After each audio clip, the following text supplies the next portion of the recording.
Hey guys, Photoshop Pro Help here, and today I'm going to be showing you how to create the lovely early bird effect, which is a Instagram effect. So as you can see, this is the effect right here, a really nice vintage feel and has a lovely contrast to the image. So I'm going to go and take the effect off to show you the original image. So this one right here. So as you can see, on and off there is a lot of work to do, but it's mostly adjustment layers. So I'm going to go and take this off, and you can go and put your image into Photoshop to apply the effect to it. And then from here, we're going to go and start things off with an adjustment layer. So the first adjustment layer we're going to play around with is the hue and saturation. So bottom right hand corner, black and white circle, go to hue and saturation. We're going to go and change the saturation to -30. Change the lightness to +1. We're going to go and hide that now. We're going to go back down to the adjustment layers. We're going to go to the levels. Change the middle value to 1.20, so 1.20 for the middle value. We're going to go up to RGB, and we're going to go to red.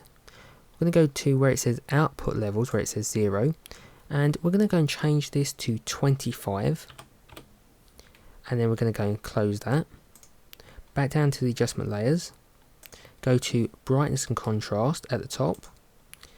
Change the brightness, and that's going to be 15, and the contrast, that's going to be set to 35. Once you've done that, we can go and close that. From here, back down to the adjustment layers, hue and saturation again, and we're going to go and change the saturation to -15. Close that once you're done. We're going to go and add another adjustment layer, which is levels. So back down to the adjustment layers, click levels again, changing the middle value, and the middle value is going to be set to 0.90, so 0.90, and then we can just go and close that. We're going to go and add a new blank layer, so bottom right hand corner, click the new blank layer icon. We're going to go and add a block color to this, so go to the palette on the left hand side, and the code for this color is going to be FCF3D6. You can pause the video and go and grab this color code, click OK, and then from here we're going to go up to edit, go down to fill, and then make sure that the use is set to foreground color. Click OK once we're done. Go over to the right hand side, and we're going to go and change the blending option to multiply for this. So go find multiply. And then from here, we're just going to go and hold down Control or Command if you have a Mac on your keyboard, and click that block color. And it's made a selection all the way around it. We're going to go up to Select. We're going to go to Transform Selection. And we're going to hold down Shift and Alt, or Shift and Option if you have a Mac. And we're going to go and drag in from the side. So it's creating a border.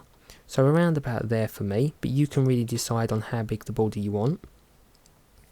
From here, click the tick icon at the top.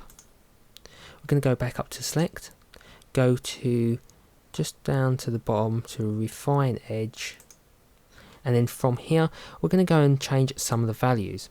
So for the radius, we're going to go and put that to 7, and for the feather, I'll come back and do that because it really depends on how big of image you have. So for feather, I'm just going to go and bring it up to around about 90 something for me, so 92, but obviously you'll change that depending on how big your image.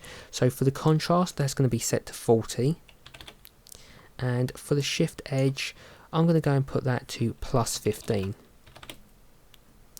and then from here we can go and click OK. We're going to go up to Select, go to Inverse. We're going to add a new blank layer, bottom right hand corner.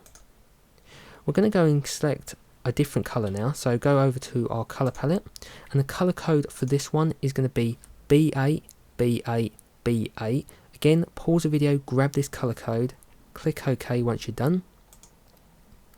We're going to go up to Edit, Fill, again, use for foreground color, click OK.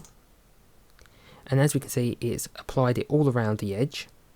Now from here, we're going to go and change for this, we're going to go change over to color burn, so go and change that, and as we can see, it's darkened the edge really nicely. So we're going to go and hit Control and D or Command and D on our keyboard, and that deselects it. And then we can go and duplicate this, so Control and J or Command and J on your Mac.